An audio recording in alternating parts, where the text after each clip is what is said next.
تو کارروائی بھی جو ہے وہ کی جائے گی اور نوٹسز کے بدلے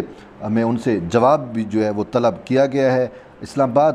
ہائی کورٹ کا یہ بھی کہنا ہے کہ مسنگ پرسنز کے جو اہل خانہ کی مشکلات اجاگر کرنے میں میڈیا کا کلیدی کردار ہونا چاہیے۔ میڈیا پہ کیا اس حوالے سے سینسرشپ ہے؟ تاہم کیونکہ ہم نے دیکھا کہ لاپتہ افراد کے جتنے بھی کیسز ہیں ان کو میڈیا جو ہے وہ رپورٹ کرنے سے ہچکچاہٹ کا شکار ہوتا ہے، میڈیا میں ان کے معاملات اٹھائے نہیں جاتے اور صرف سوشل میڈیا ہی بچتا ہے، اور وہ بھی جو اس حوالے سے اقدامات کرتا ہے یا سوشل میڈیا پہ کوئی آواز اٹھاتا ہے تو وہ بھی بسا اوقات ہم نے دیکھا کہ لاپتہ ہو جاتا ہے یا ناردرن ایریا کی سیر کو چلا جاتا ہے۔ بہرحال میں آپ کو بتاؤں کہ اسلام آباد ہائی کورٹ نے لاپتہ افراد کیس میں آئینی خلاف ورزیوں پر اٹارنی جنرل کو دلائل دینے کا بھی آخری موقع دیتے ہوئے کہا کہ اٹارنی جنرل عدالت کو مطمئن کریں کہ مستقبل میں جبری گمشدگی نہیں ہوگی۔ وفاقی حکومت 17 جون کو مدثر نارو سمیت 6 لاپتہ افراد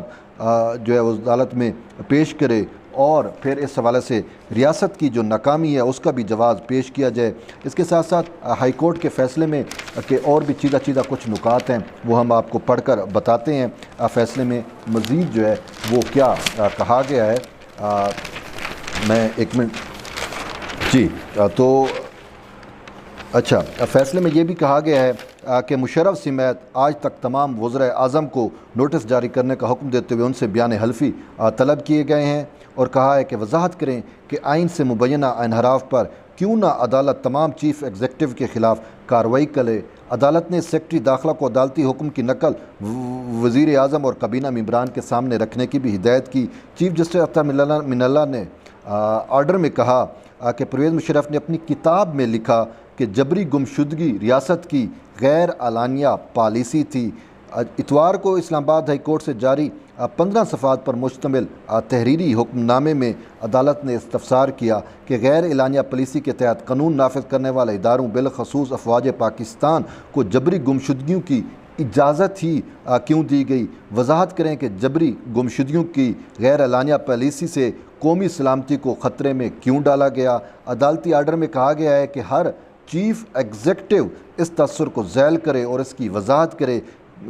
ورنہ ان کے خلاف سنگین غداری کے جرم کے تحت کارروائی کی جا سکتی ہے۔ عدالت نے وفاقی حکومت کو عدالتی معاون آمنہ مسعود جنجا کی تجویز کو بھی زیر غور لا کر آئندہ سماعت پر رپورٹ پیش کرنے کا حکم دیا ہے۔ عدالت نے کہا ہے کہ لاپتہ افراد کی عدم بازیابی کی صورت میں موجودہ اور سابق وزرائے داخلہ عدالت میں پیش ہوں اور بتائیں کہ کیوں نہ درخواستوں کا فیصلہ کر کے غیر ذمہ داری پر ان پر بھاری جرمانے عائد کیے جائیں۔ عدالت کا یہ بھی کہنا تھا کہ مستقبل میں مبینہ جبری گمشدگی کی صورت میں وفاق اور صوبوں کے چیف ایگزیکٹو کے خلاف کیوں نہ فوجداری مقدمات درج کرائے جائیں۔ عدالت نے وفاقی حکومت کو لاپتہ افراد کی فیملی ممبران کو اپنی مشکلات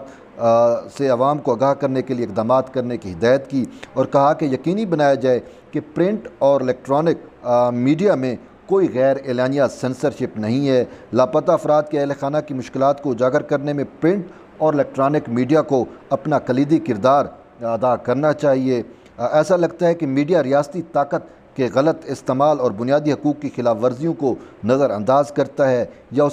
اس کو ترجیح نہیں دیتا۔ عدالت نے حکم دیا کہ آرڈر کی نقل سیکرٹری وزارت داخلہ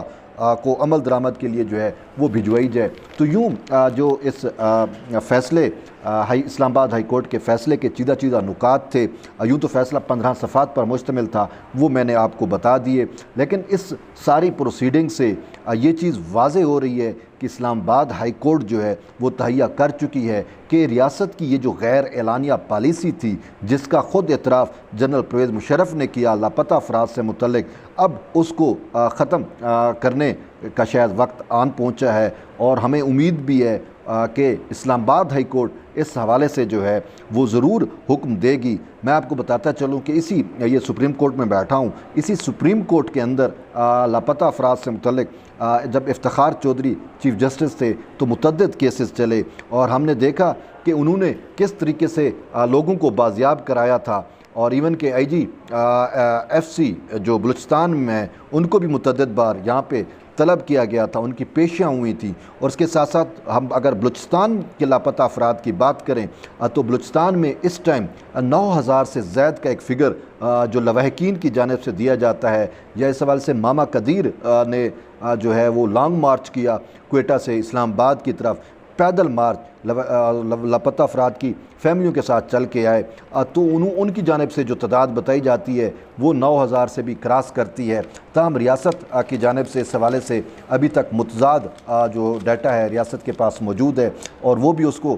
صحیح طور کے اوپر ظاہر نہیں کیا جاتا۔ لیکن میں آپ کو بتاؤں کہ یہ سپریم کورٹ اپنے فیصلوں میں قرار دے چکی ہے کہ بلوچستان میں جو لاپتہ افراد جو بلوچ لاپتہ ہو رہے ہیں اس میں ایف سی کا ہاتھ ہے۔ یہ میں نہیں کہہ رہا، یہ خود سپریم کورٹ کا حکم اس حوالے سے موجود ہے۔ اگر آپ کہیں تو میں آپ کو ریفرنس بھی جو ہے وہ اس کا دے سکتا ہوں۔ اور اس کے ساتھ ساتھ یہ بھی حقیقت ہے کہ ہم نے دیکھا کہ بلوچستان کے اندر ایک وقت تھا کہ پہلے جو ہے وہ ڈاکٹروں کو بڑی تعداد میں لاپتہ کیا گیا، پھر اساتذہ کی باری آئی، اور اساتذہ کے بعد ہم نے دیکھا کہ وکیلوں کے ساتھ بھی کچھ ایسا ہوا کہ بلوچستان میں جو ینگ سلاٹ ہے وکلا کی، ان سب کو جو ایک دھماکے میں شہید کر دیا گیا۔ اور اب جو معاملہ ہے وہ بلوچستان طلباء کا ہے، جو بلوچستان سے تعلق رکھتے ہیں، وہ پنجاب کی یونیورسٹی میں ہوں کہ سندھ کی یونیورسٹی میں ہوں یا خود بلوچستان کی یونیورسٹی میں ہوں، کہیں پہ بھی ہوں، اگر وہ اسٹڈی کر رہے ہیں تو ان کی پروفائلنگ ہوتی ہے، اور آئے روز پورے پاکستان سے کسی نہ کسی بلوچ طالب علم کو جو ہے وہ اٹھا لیا جاتا ہے۔ جیسا کہ میں آپ کو مثال دوں، ریسنٹلی ایرڈ یونیورسٹی سے فیروز بلوچ کو اٹھایا گیا۔ اسی طریقے سے طلباء کے اوپر کبھی جو ہے وہ تعلیم کے دروازے بند کیے جاتے ہیں۔ قائد-اعظم یونیورسٹی سے بھی کافی متعدد مرتبہ یہ شکایات ہمیں موصول ہوئی کہ وہاں پر بلوچ طلباء کو جو ہے وہ اٹھایا گیا، اور یوں پورے پاکستان کے اندر مختلف یونیورسٹیز کے اندر جو بلوچ زیر تعلیم ہیں، کیونکہ نوجوان جو ہیں شاید اب ریاست اس سے ڈر رہی ہے کہ نوجوانوں کو کیوں شعور آ رہا ہے بلوچ نوجوانوں کو، تو اس حوالے سے بڑی تعداد میں بلوچ نوجوان اٹھائے جا رہے ہیں۔ اب صرف یہیں پہ نہیں،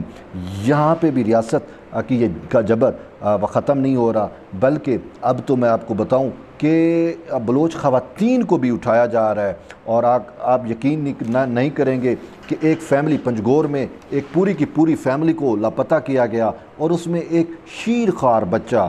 جس کا ابھی تک نام نہیں رکھا گیا تھا، اس کو بھی جو ہے وہ گم کر دیا گیا۔ یا یہ دیکھیں کہ پاکستان کے اندر کیا کچھ ہو رہا ہے۔ اب اس سے کیا ہوگا؟ اس سے خود ریاست پاکستان کی اپنی سیکیورٹی جو ہے وہ خطرے میں ہے۔ آپ کیا بیج بو رہے ہو؟ بات یہ ہے کہ یہ نوجوان نسل جو ہے یہ جب اقتدار میں ہوگی، اختیار پہ ہوگی، تو یہ آپ کے بارے میں اچھا سوچیں گی؟ کبھی بھی نہیں۔ اور آپ کو چاہیے کہ آپ ان کا مداوع کریں، آپ ان کو پاکستان کے شہریوں کی طرح ٹریٹ کریں، لیکن خاص کر بلوچوں کو جو ہے وہ پاکستان کے شہری کے طور پہ ٹریٹ نہیں کیا جاتا۔ اگر کوئی بلوچ لاپتہ ہوتا ہے تو اس کی FIR نہیں ہوتی، اور پھر بازیابی تو دور کی بات ہے۔ لیکن بات یہ ہے کہ اگر کوئی بلوچ ریاست مخالف کسی سرگرمی میں ملوث ہے تو دیکھیں جی آپ کے ادارے موجود ہیں، آپ کی عدالتیں موجود ہیں، ایک پورا آئین کے اندر ایک میکانزم دیا گیا ہے، آپ اس کا ٹرائل کریں۔ یہ تو نہیں ہے کہ آپ نے اٹھا لیے اور پھر اٹھا کے ملتے نہیں، یا پھر کہیں پہ جیسے خزدار کے اندر ہم نے دیکھا کہ اجتماعی قبروں میں دفنا دیے جاتے ہیں، یا پھر ہیلی کاپٹر سے گرا دیے جاتے ہیں، یا پھر ڈیتھ سکواڈز کی نظر کر دیے جاتے ہیں۔ تو یوں افسوس در افسوس ہے۔ بہرحال اب ہمیں تھوڑی بہت اسلام آباد ہائی کورٹ سے ایک امید کی کرن نظر آ رہی ہے۔ اسلام آباد ہائی کورٹ کا یہ جو فیصلہ ہے لاپتہ افراد سے متعلق، یہ ایک احسن فیصلہ ہے، اور امید کی جاتی ہے کہ انشاءاللہ اسلام آباد ہائی کورٹ اپنے فیصلے پہ امپلیمنٹیشن کرائے گی۔ اور اس کے ساتھ ساتھ یہ جو وفاقی حکومت کی جانب سے، یا یہ جو قومی اتحادی حکومت ہے اس کی جانب سے، یہ جو کابینہ کی 7 رکنی کمیٹی بنی ہے، پارلیمانی کمیٹی بنی ہے، یہ کمیٹی جو ہے ہم امید کر سکتے ہیں کہ اس کے TORs جب سامنے آئیں گے تو صورتحال ویسے سامنے آئے گی، لیکن ہم امید کر سکتے ہیں کہ یہ پاکستان کے اس معاملے کو، لاپتہ افراد کے معاملے کو حل کرانے میں جو ہے وہ معاون ثابت ہوگی۔ بہرحال یہ تو آج کا ہمارا ڈسکشن تھی، پر آپ بھی اس حوالے سے اپنا فیڈ بیک جو ہے وہ دے سکتے ہیں۔ ایٹ دی اینڈ یہی کہوں گا کہ جڑے رہیے طیب بلوچ کے ساتھ، انشاءاللہ دوبارہ آپ کی خدمت میں حاضر ہوں گے۔ تب تک کے لیے اجازت دیں، اللہ حافظ۔